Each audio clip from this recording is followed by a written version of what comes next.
I've got about 1 minute to go, but we'll go ahead and get started with our introduction of our officers and some of our panel members and anybody else that wants to join in can do so. Our president, Ed Darlington, I see him Yeah, on. I'm Looking Yeah, I'm for on. Steve I'm on. Messbarger, but I don't see him on yet. I'm here. Okay, Steve there. We'll just do roll call. Jolie Weiner and Cecil Sweeney. I see Jolie. There. We're here. Cecil's here. Cecil's in the background, out of view. Secretary Janet Campbell and Gary, her husband. We're here. Great. Thank you. Welcome. Andy Novacek, he's our military veteran liaison. May not be on. Cheryl Burkhead, our editor. Yeah. She's the one that's been sending the invitations. And our special events coordinator for classes, Becky Tipton. And Steve, her husband. He's here in the background somewhere. Okay. And then our special events coordinator for Fun Day, Joe Patrick. Hello, I'm here. Great, thank you. Welcome. It's 24 seconds after, so we're ready to start. So just want to wish everybody a happy new year. And Do a commercial for the meeting Monday. Yes, thank you.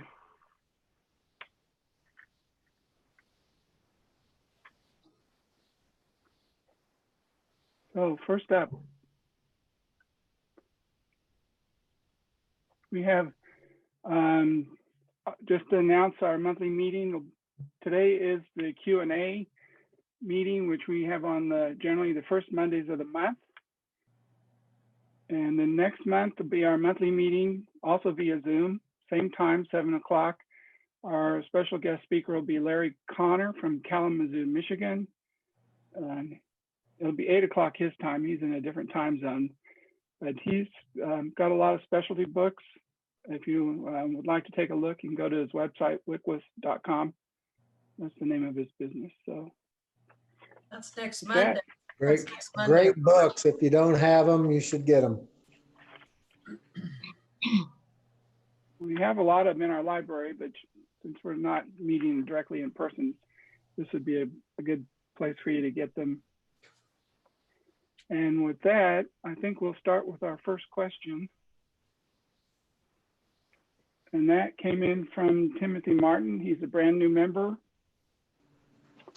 And his question was, in Kansas, is there anyone with the state that you can register your apiaries with?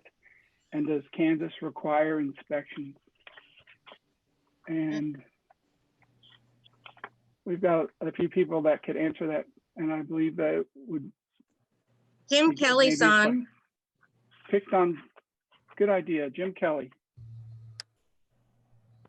Okay, no, there is no one that you can register your hives with. However, if you'd like to do some type of registration, you can do a drift watch.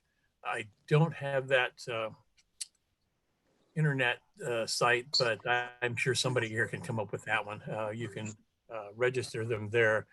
And we are an open state, so you can come in and out of the state without any permits. Great, thank you. And so to introduce Jim, Jim is, I would say he's the largest commercial beekeeper, or was, in the state of Kansas. He's out in Larned, out west.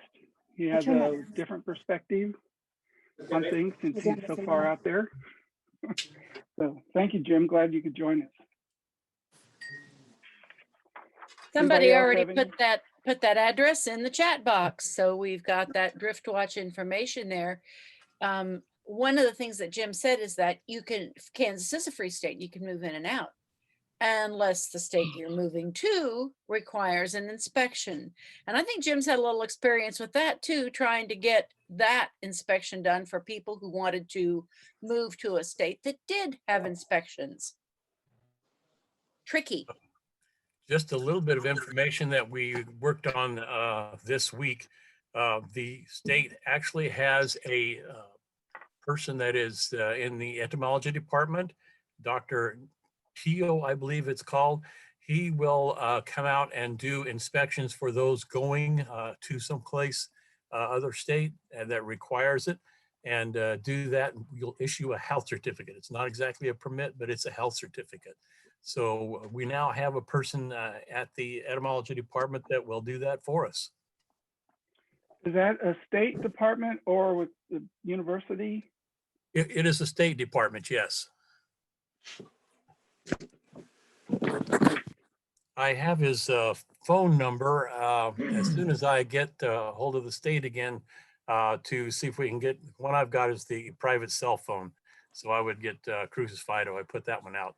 So as soon as I get the state number here, which hopefully will occur next week, then we'll have that and I'll put it out for everyone. Thanks, Jim. Thank you. Anybody else have any questions on that, in that regard? I guess Brenda Mutz is asking if you can't register your apiary, what about neighbors or businesses around you spraying? Does anybody want to talk about drift watch or bee check? Cheryl typed it in. How about you, Cheryl? What's your experience?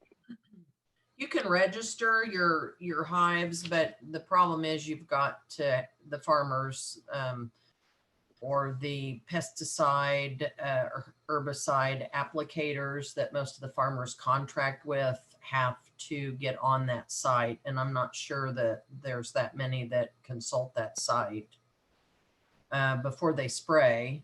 If you have neighbors that are spraying, you can, you know,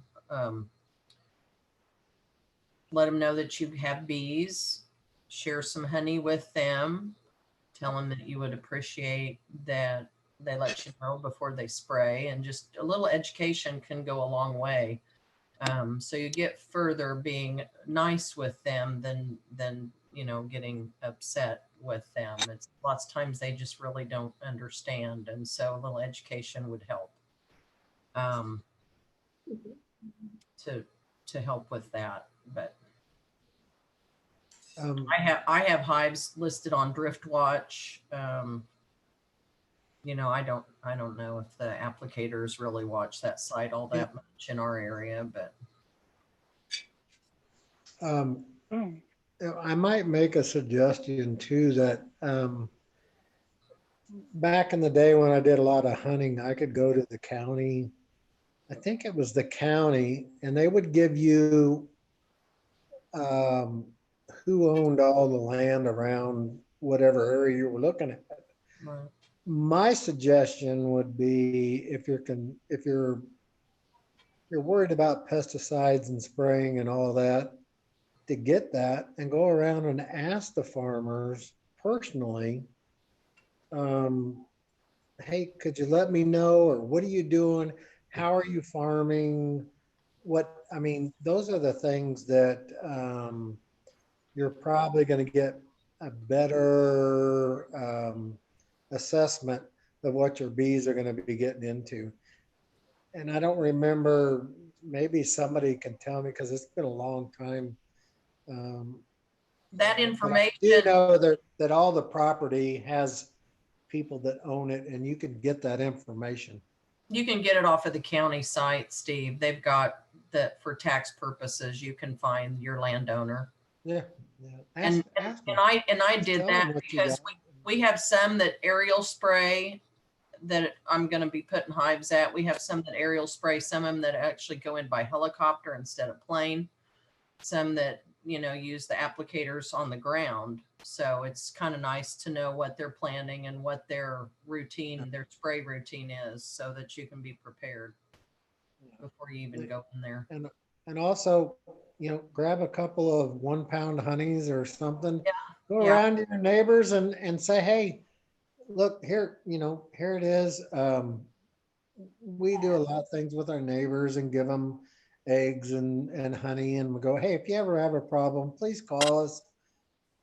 you know, get to know your neighbors a little bit, or at least they'll, you know, hey, if you see one of my swarms, give me a call, please. So that's the best advice, because a lot of the other stuff just doesn't work, right, Cheryl? Right, right. Yeah, so, you know. Another thing to add on to that is to contact the agronomist that's in your area and the aerial applicator, and probably a co-op, which does a lot of the ground spraying, and let them know that you have bees on specific parts of the ground or that specific area. And we've got where our agronomist, when a farmer comes and asks, what should we spray? One of his questions is, do you have any bees near your ground or on your ground? So if you can get that agronomist to work on their agronomist, I'll get it right eventually here. That's a great help. Yeah,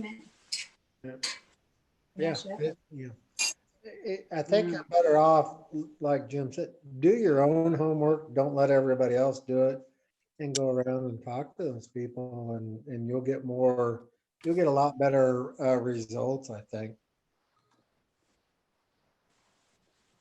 So I think Becky made a comment, said that homeowners are the most problematic. Would you like to add anything to that, Becky? I'm sorry, you're on mute. It seems to coincide with those nasty little Japanese beetles, and that we have to find other ways to eradicate them. And that, again, can be an education process, I think, letting people know that the sprays they have for Japanese beetles are toxic to honeybees. And so we lost, I think, 4 hives last year at one location, bang, bang, bang, bang. And all of them were a poisoning. So it happens regularly. The other thing that's big is 7 in the garden. 7 dust is particularly problematic for our bees. So it isn't just the farmers that can be a problem, that's for sure. So be aware. Yeah, no, exactly. Thank you. So if I could add, here's what I know. I 100 think years Chad, ago. Robert, I think. Sorry. Go ahead. Well, I would say Chad's very good at, Chad Gillen's very good at different ways instead of pesticides to get rid of pests. So he might be an obvious player in that game. Well, this might address a couple of the questions that are in the chat box already, but what I know is 100 years ago, 120 years ago, the beekeeping was regulated by federal laws, and mid-century, in the 1900s, 1950s, after World War II, those were pushed down to the states. And then in a lot of cases, those were later pushed down to municipalities. So some cities have bee codes, some do not.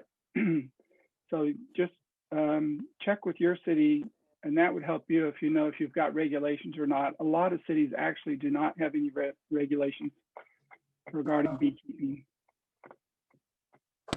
So I hope that helps. Kansas, every state's a little bit different. In Nebraska, I believe they tried to pass a law in 2017 about registering bee yards. I think the Dakotas, you have to register bee yards. In Kansas, you do not. But in certain cities, I think Mission, you're supposed to apply for a license, Mission, Kansas. Overland Park, you do not. Mesa, you may have to. I'm not sure, since I don't live there. I don't know at the moment. But so just check with your city to see if you have codes, and if you do, what those requirements are. That's the best I can say. So that, I'll move on to the next question. This came from Marsha Harmon. She wrote, "Happy New Year. Question is about mites. I had a very heavy mite load in August. We treated 3 times with oxalic acid vaporization in August at the recommended intervals, and did a follow-up one-time treatment on November 12th. I run screen bottoms with a piece of corrugated material to close them off. Last week, I found 2 to 4 dead mites on the bottom boards of both my hives. The boards were cleaned a few weeks prior, so the dead mites haven't been there for long. would you expect to see dead mites still dropping now from the prior treatments?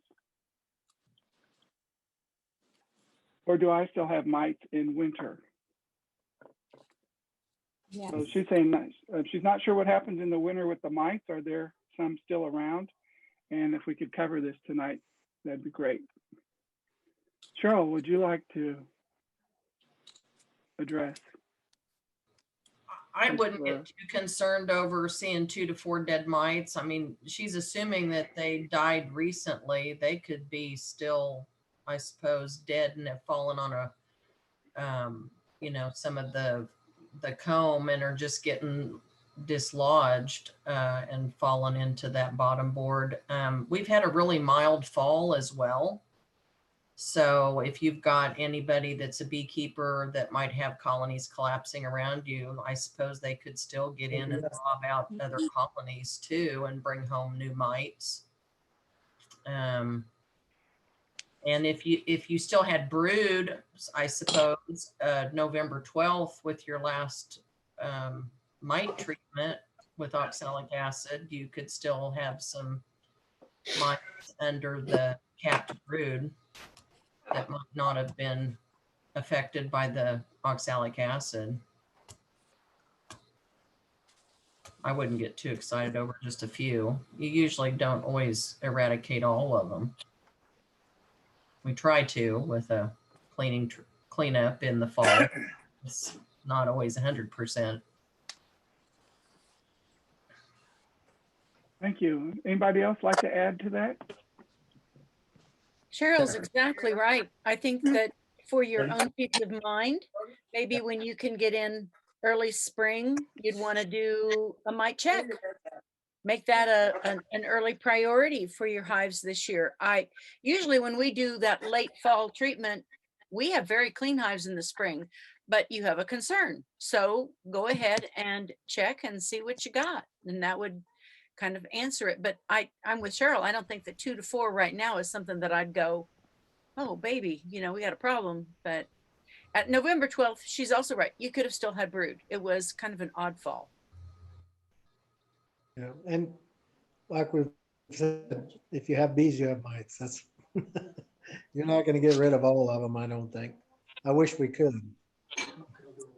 I have to agree with Cheryl also about having brood November 12th. I just checked my notes. I was seeing orientation flights the 8th of December. Yes.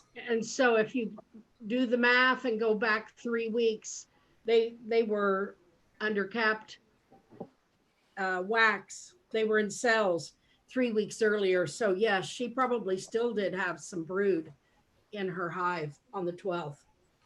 Yeah.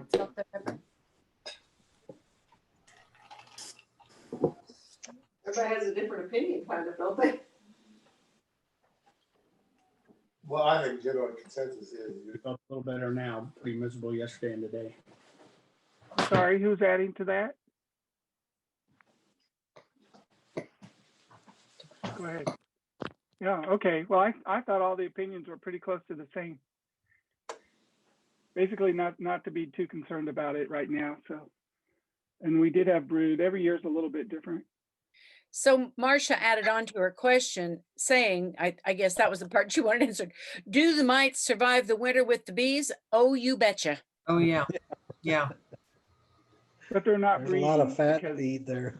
without brood, they can't breed. So they shouldn't be Right. breeding, multiplying. If there's no brood, there are no new mites. So, Small hive beetle are cuddled up in there with them as well. Yes. yes, they are. Yeah. Little suckers. Okay. Anybody else like to add to this topic? Then I'll move on. The next question came from Jim Putnam, and apparently he's got some fondant in the freezer. Says, I have year-old fondant in the freezer stored in bags in my garage. Is it okay to use, or should I make fresh? And Steve I'm sorry, you Missbarger, had year-old what, Robert? a year-old fondant, Oh. sugar cakes. Fondant. The soft or the hard stuff? I imagine it's hard. We if got it's challenged frozen. on that last month. The fondant is, I call it fondant, but that's, Well, that's what I'm saying, fondant, isn't it? It's the same. But maybe it's my French, German accent, whatever. Those were all the written, well, I've got one more actually. I mean, we don't see why it wouldn't be okay. So whatever it is, if it's the soft or the hard, I don't see how that would matter. So how's Yeah, that if it's been molded, stored right? in the freezer in good Yeah. protected freezer Yeah. bags, use it. they just needs to be thawed out. You can even put syrup in your freezer. So any of that, freezer's a great place for it. Yeah. Hope that answered your question, Jim. If not, I'll Much start over. harder. David Skidgel wrote, I intend to try the oxalic acid glycerin Swedish sponge treatment this year as described in Randy Oliver's website. This is his report. This was also an article in a recent issue of either, it was in the American Bee Journal. Is some kind of permit required by Kansas or the United States for this use? The article mentions an experimental permit as a condition precedent to the author accepting results from others. If so, where do I apply? So I know Steve and Becky are big donors to Randy Oliver and met him at our meeting. So would you like to address this, Becky? It is an experimental treatment and you cannot legally use it in Kansas, period. Where do you apply for a permit? That's a Randy Oliver question. I don't have any idea where maybe Jim Kelly knows a lot about the national world. So maybe Jim knows where to apply. Randy bases his information that he distributes on the fact that he is supported by individual beekeepers. And he feels like he is providing them with reports about his research. But I've never seen an article that he's written that doesn't say this is not legal for you to use it. So, but he's experiencing some good success. And he also gives you very detailed information on how to replicate that, I guess, and if you are so inclined to do so. Will you have the bee police come to your house and check you out? Let's refer to the first question that talked about we have no bee inspectors. So no, there will be no bee police come out to your house to inspect it and see what you're doing, but it is not legal. It is not a recognized appropriate treatment for your bees. Does anybody else? Is Jim Kelly, maybe he has the answer to the last part of that. Where do you apply? I don't know. You cannot apply for it here in the state of Kansas. What the permit is a scientific permit. You have to apply for that at the USDA. Kansas doesn't have the authority or the ability to issue any scientific permits. So that's the only place you can, and you better have a lot of data and proof that you are a scientist and that this is what you're doing is experimenting for it. That's how Randy Oliver gets it, and that's how all the other USDA labs work with it. But you can't get a permit to use it. Yeah, and I believe Randy has a degree in biology and maybe something else. And he actually works with the state of California and also the EPA. So he gets those licenses from them. And although he writes about those in his articles, they're not the approved methods, although people might try to emulate those, but he puts it out there for information. And I believe there's a disclaimer on his website saying that. So hope that helps. Any other part of that you'd like to address, David? Yeah, I mean, I read the article, well, twice at least. So he does say, he does offer the disclaimer, but he also says that he will accept results from people that have the appropriate permit. And so I was just interested in seeing what was entailed in getting that permit. Okay. And apparently I'm not hearing anybody other than say anything other than the USDA.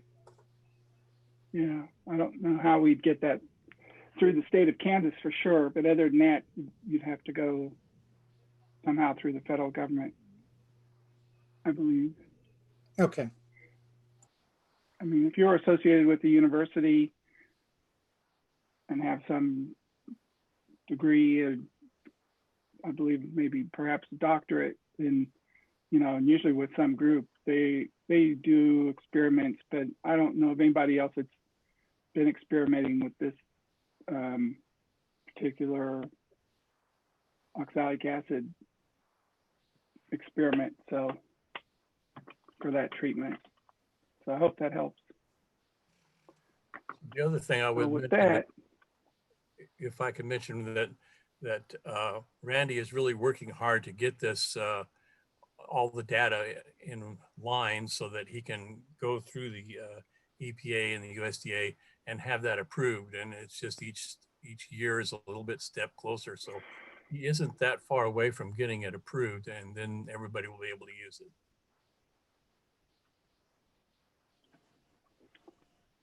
so that's all the written questions I've got. Just to address a few that are in the chat. Brenda Mintz was asking, going back to fondant, does fondant have to be frozen to keep fresh?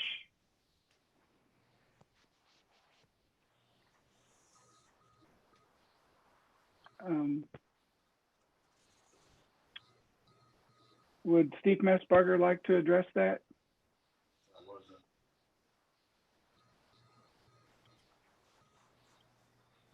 Your mute's on, Steve.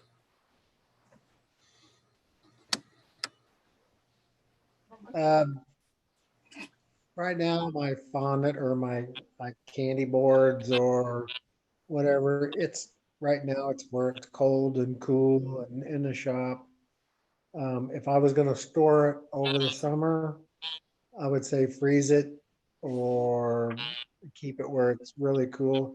It can mildew and that sort of stuff, so it's better to freeze it. So that's just, right now it's cold enough, it shouldn't make any difference. Same way with sugar water. If it stays where it's going to be warm, it's gonna mold and crystallize and do all kinds of weird stuff. So that's all I got. Oh, and Jim added on to that. He said that the fondant is stored in bags, but not in the freezer. Is it still okay? No, I don't like anything. I don't store anything in bags.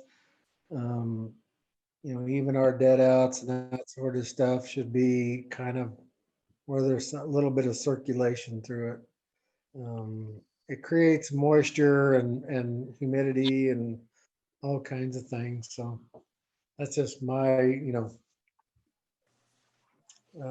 don't know what kind of bags. Do you store it in trash bags or is it individual bags or what? Do you know, Robert?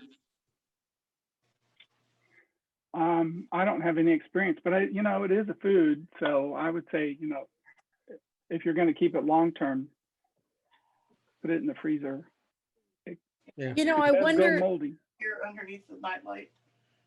I wonder if it isn't again, kind of like the difference we talked about a month ago. Are we really talking about a soft fondant, which is pliable and has a lot more moisture in it than if we're talking about a candy board? A candy board is cooked hard. It's like a sucker almost. So you've got two different products here. And if you put it into a plastic bag and it gets warmed up, exactly what Steve Messbarger said, you've got the opportunity to create some mold in there because we undoubtedly introduced some bacteria into it and you can get a lot of funk going on in there. But a hard candy board, if you're using that hard candy and it's honestly open air is best. it's going to stay for a really long time. We've had them that you could see no discernible difference. You know, a year later, it's like, no, it still looks like a candy board. And so I just don't think it's sugar and it's water. There just isn't a whole lot else. But how much water might impact how long it can be stored. That makes sense to me. So again, exactly what you're talking about, but in your freezer. You can throw a hard fondant through an SUV. It's grandma's candy. I mean, it's harder than a brick. So that's what I use. I don't make soft stuff. So I think Steve Tipton and I kind of make the same stuff. And I just So Steve, you need to really be careful what you're saying then, because I think that's what's really confusing. Right. You know, either call it a candy board or call it what it is. So I would weigh the cost of the sugar compared to the cost of replacing a colony or even buying a queen and doing a split. When someone says fondant, I think of the icing on a wedding cake. That's fondant to me. Right. And we made a lot of mistakes.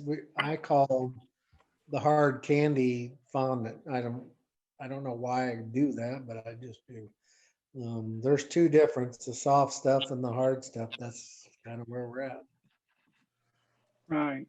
Can't you, Jolie, you might know this, can't you buy fondant that's applicable, that's what they use in the queen cages? That queen candy is called fondant, that it's kind of mushy. It's not exactly what they're selling on it.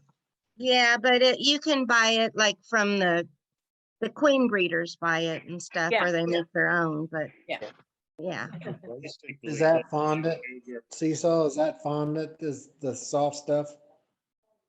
The soft stuff like you get in a queen cage is fondant. Right. Or what your queen is eating in a queen cage. What you guys are making is a candy board. That soft Candy fondant board. is what So they use to we call decorate it the cakes candy with. board. I always call it grandma's candy. Then Isn't that how grandma made candy? Come on, Jolie, you made candy.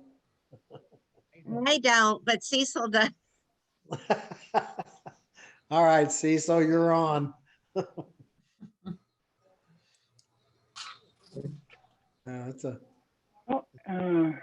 Amber Wendell, she asked, what about pollen patties? Can they be frozen and used later on?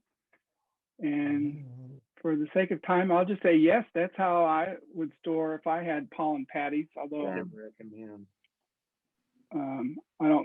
have any and haven't used them in a long time. But if you make them up and you have extra, put them in the freezer. We've had mixed reviews on those pollen patties, and actually I have two 40-pound boxes down there if anybody wants them. Yeah, we live in a pollen-rich area, so it's not necessary, in my opinion, but other people may use them and have good luck with it. Right. Krista Henry had a question, something about something sold at a feed store. I'm not sure what she was asking about. Krista, if you'd like to speak up, that'd be good. He'll give you a laptop lesson too.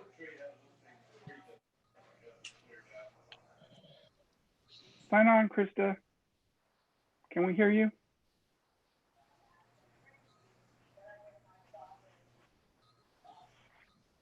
Maybe she was making a comment to somebody else's comment.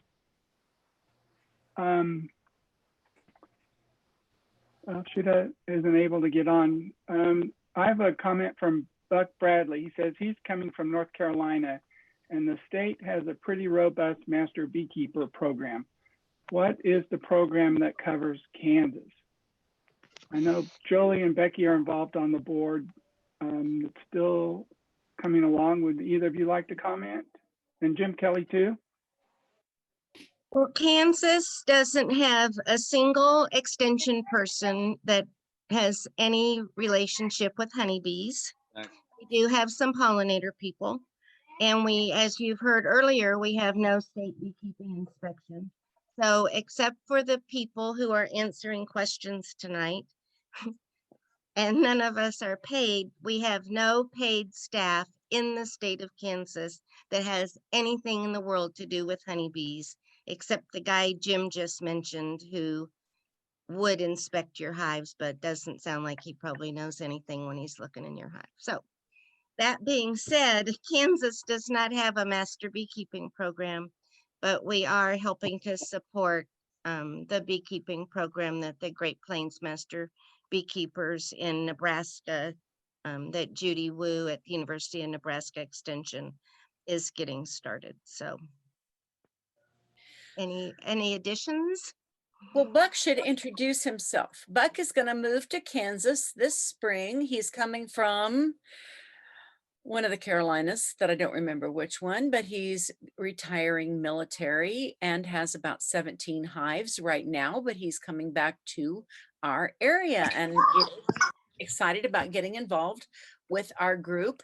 Yay, welcome Buck. Thank you for joining us on our chat.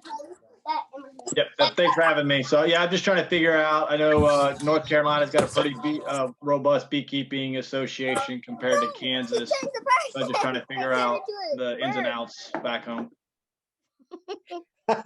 It's from our chat box, and this is from Krista Henry. And she said, she was asking, some farm stores are selling bee equipment. Are there pros and cons to watch for? In Topeka, Tarwater Farm and Home is selling beekeeping equipment, and it's Man Lake. They are a Man Lake distributor. I think there are a few others in our Northeast area that are Man Lake distributors. There's some Dadant, but I don't know if they're at farm stores. But I have not purchased any equipment from any farm store, but I know a few people have. So let's see if we can get somebody who has purchased from a local farm store to talk about it. When I was, Becky, when I was selling nukes, we were kind of exchanging some frames and stuff. And so I was starting to get stuff from the hardware store. The foundations fell out. It looked like they were making frames with a skill saw. No tapered sidebars. It was horrible. And so. And that's that honey hive or something like that. Yeah, I don't remember so the name. Don't buy that. Yeah. If you stick with Harvest Lane or Dadant or that sort of stuff, you'll find out that it's much better. There's nothing worse than to go through your hives and you're pulling out stuff and frames are falling apart, foundations falling out. It's just, you just create yourself a mess. So if you buy a little bit better quality, you know, we use Man Lake a lot, Dadant a lot. It's just worth your effort.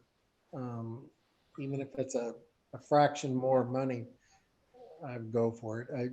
Some of the stuff in the hardware is just, I don't know where they're getting it, but it's not good quality stuff. I had foundation fall right out of the frames, just nothing on it. The foundation would fall out. That's how bad it was. So there's nothing worse than dealing with, you're going through hives and doing inspections and stuff falling apart. That's the worst thing you can have happen. So as far as I'm concerned. Steve, a lot of the farm stores like Tractor Supply and Family Center, stuff like that, they sell that harvest, whatever it is. And it isn't very great. You're right. I do know that Man Lake and, you know, all your Nadant and all those are pretty much all standardized and they're all good stuff. I had a comment I was going to bring up when you were talking about the fondant and all that stuff. When years ago, I used to do especially in the sugar water. You said something about sugar water boiling real bad or getting mold on it and everything else. I started a few years ago. I started using, you know, again, Man Lake again, but I'm using that honey or the what is it? Grow Health from Man Lake. And since I started using that stuff, I can store, mix up a big batch. I bring my sugar water to a boil and bring it to a boil and boil it all down. And I put a teaspoon of that Pro Health in there each gallon and per gallon. And I don't have any problems with it for spoiling or fermenting or anything. And I keep it pretty much several months, maybe probably even upwards toward a year, and it never has any problems. But because it's got Is that similar to the Honeybee Healthy? The Pro Health. Is it similar to Honeybee Healthy? Similar to, I know Man Lake calls it Pro Health. I don't know what the Honeybee Healthy is exactly. I've never used that, but just FYI, I know I've got a couple gallons still in the other room that probably I made last spring, and it still has no mold, anything on or anything like that. I mean, I haven't stuff I didn't get a chance to use, but and you're adding that to the sugar water or the fondant? No, just to the sugar water. Now I do have done to the fondant too, but I don't really make fondant. I make hard candy. I make the sugar candy, the hard right. That's candy boards. That's what I make. I don't mess with the fondant really. There I go calling it fondant. Yeah. I make the hard candy. Yeah. But anyway, I just said probably I started some of that because I don't know. I call it fondant, but it's I make the hard candy. Yeah, the hard candy. Yeah. Grandma's candy, like you said. Yeah. Candy boards. Yeah. Okay. Well, I've got 10 till. We've still got some time. I've got a comment in the chat box from Travis and Grace Morgan. Follow-up question to this topic. If you are assembling your first hive as a new beekeeper, are there any tips? Paint type, number and size of the boxes, queen excluder, or not? And I'll just lead off with that. You are taking our beginning beekeeping class, we'll have a section on that in there, and we'll give you tips and equipment and try to explain those. Anybody else like to address? And Robert Burns is presenting on that topic for our new beekeeper class. And so, yeah, and there definitely are some tricks to use wood glue. That would be the one that I think Steve Tipton would give you for a tip. He always uses wood glue, but Robert's going to present that, and you can register online. We haven't talked about that yet. The class is this month, January 30th, right at the very end. And oh, thank you, Robert. That's great. And I think for anyone that's kind of starting out in beekeeping, that there's a lot of really good information there. So I hope people will sign on and join us. $20 for the class, $30 if you want to take both of them, and that includes your membership. So win-win. I'd like to address the paint on the hives because I can't remember if it was on our club Facebook or one of the others in the state, but someone had put in that it doesn't matter what color you paint your hives. And we've had experience that we have a state bee yard. And when we first got this yard, the hives were painted barn red, so that really deep dark red. And so that summer, every time we went into that bee yard, in that yard, these hives that were painted this really deep dark red, the bees would just be hanging out like crazy. But our bees that were a light color, Cecil usually paints them a light tan or a light green, whatever the mismatch paint is. And the bees wouldn't be hanging out on those. So those really dark colors really absorb the heat and really can make a difference on how hot your hive is, the inside temperature of your hive. I'd also like to say is we went around this week and Cecil just buys mismatched exterior latex, or that doesn't matter, exterior latex paint. And then they'll buy a bunch of colors and mix them together. And it usually comes out a light blue or a light tan or a light green. And that's the color of the year. But so really a light color's okay. You just want to make sure and do an exterior paint. Some people, especially if you live in town in a neighborhood, some of them will kind of paint their hive the same color as their house, or a similar color as kind of a camouflage so your neighbors don't necessarily know you have bees, but that's my 2 cents. Great. There's Thank you also very much. a restore down off Shoto, and they usually have a really good supply of all the different paints. They got the color on the top for like $8 a gallon. So that's usually where I go to buy my paint. If you ever see my eyes, they're in multicolors. So it's just a good way to reuse paint. It's all good paint. There's also Restore in Martin City too that has shelves and shelves and shelves full of paint. Yeah. Some of the restores kind of really crappy deal, but the one I found in Shoto has a really good selection. Buy it in 5 gallons or 1 gallon. So I would also like to mention is in dealing with the youth scholarship students, sometimes the family will get another hive, so they'll have 2 hives. And so they'll paint one hive a certain color and the other hive a certain color. And I just want to caution that next year you're like going to mix them up. And so when you have these pretty designs on your hives, it's kind of lost. So I don't know. We see it a lot. So whatever. Anyway.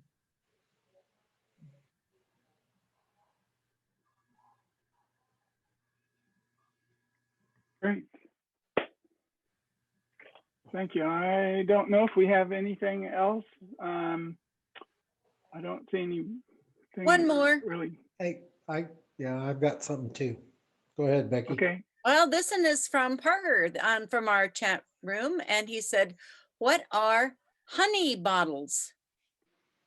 Honey, what? Honey bottles. Honey bottles. Yeah. So. Bottles you put your honey in. I read it. I don't have to answer. It's honey that you put your bottles that you put your honey in, like honey bears or a pint jar, a quart jar, a queen line jar. Is that your question, Parker? I think so. And then Brenda Muntz was asking, how often do we repaint hives? Every 30 years. Yeah. When I read, hopefully never. I hate painting hives. I hate it. Yeah, if you do a good Robert, I wanted enough job, you only have to do it once a decade, maybe. That's I right. wanted to tell a little story that I was out this summer working bees, and I looked down in the dirt, and there was a cone in the dirt. I mean, it was tapered down. I'm trying to explain how this looks. It looked like a cone upside down, and there was something down in the bottom of that cone, and it was all kind of loose dirt. And there was something in the bottom, like a spider or something was down in there. And there was a bee up on the top, and he was just scooting dirt down on top of him. And I never did look and see what it was, but I thought it was the funniest thing that this bee was just scooting dirt down on top of, and the thing in the bottom of that cone was, he was kind of moving it around. And I thought, why didn't I film that? That was it was so weird that it must have been a spider down in that hole. I don't know, but It's an antlion. the bee was trying to fill it in. Like someone just said, it's an antlion. They build that little funnel cone like that in the sand and the dirt and whatever, and then other insects are trapped in there when they slide down in there, and then they eat them. So. Well, they weren't going to get her because she was digging them up in dirt, filling them with dirt. I've never seen that before, but. And I never, I always either the phone's in my pocket or it's in the truck, and I never have it when I need it. But it was real. And then she just decided to fly off. So it was really weird. I'd never seen anything like that. I just wanted to share that with everybody. Thank you. I know. I know. That was Nope. interesting. It's all good. One question, and then I think we've got 5 minutes, so we can get wrapped up here. But Janice Falk is asking, when your honey sugars, what temp do you try at to make the honey liquid and not over? And just to let you know, we did talk about this in a previous meeting recently, but we can bring it up again. I would say, I know that try not to get it over 110 degrees if you want to still use it as raw.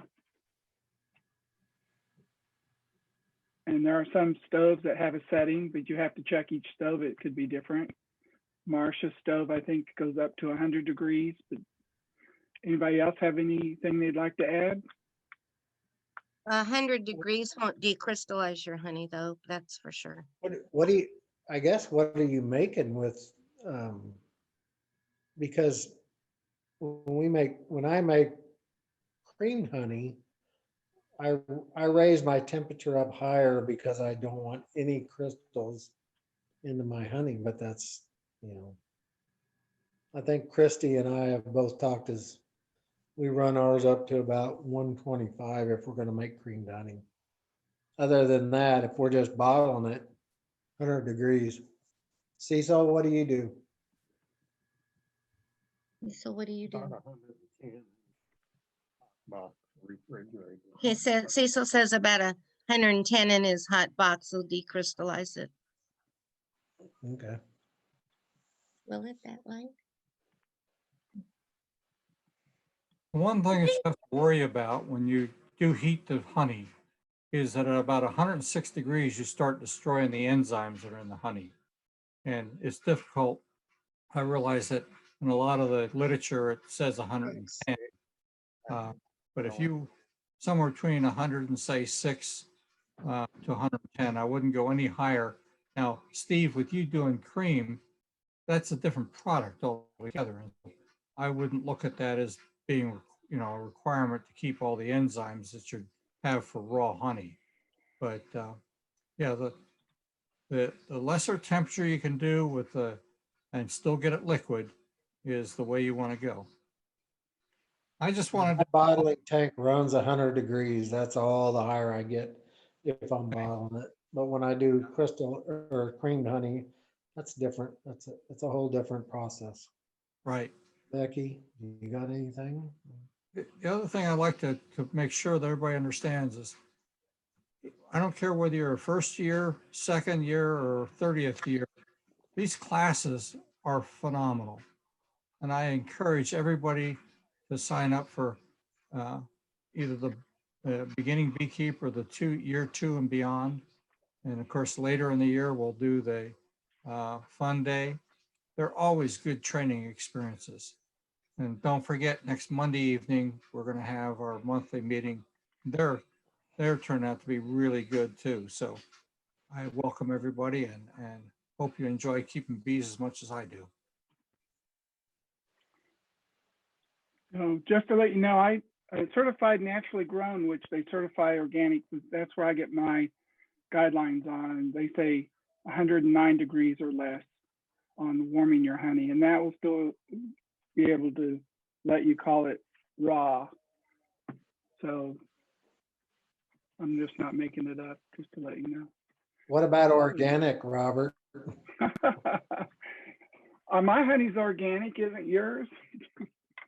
No, just to clarify, we don't call honey organic because you can't guarantee where your bees go.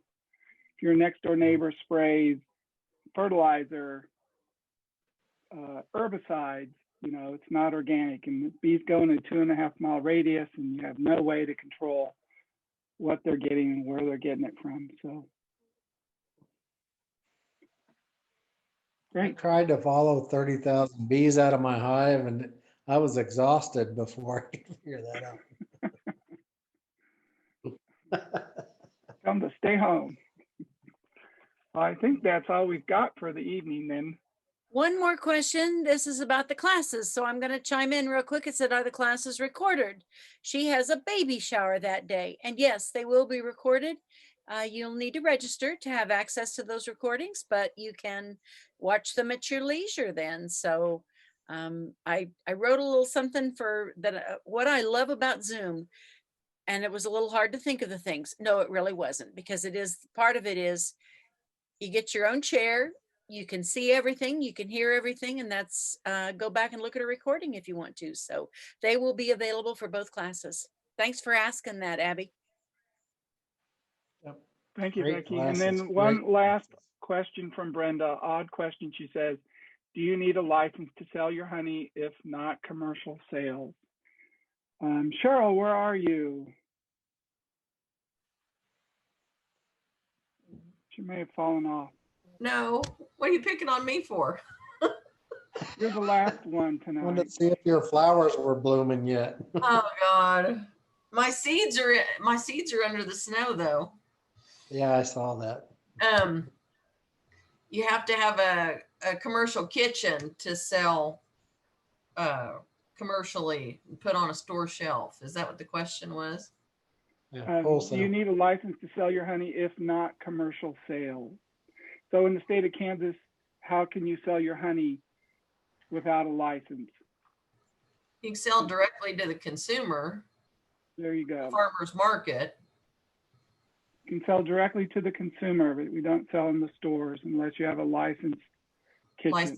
Yeah, and you have to have a commercial kitchen. Yes. So farmer's market, or somebody comes to your house, or you're selling it at work, directly to that person, yes.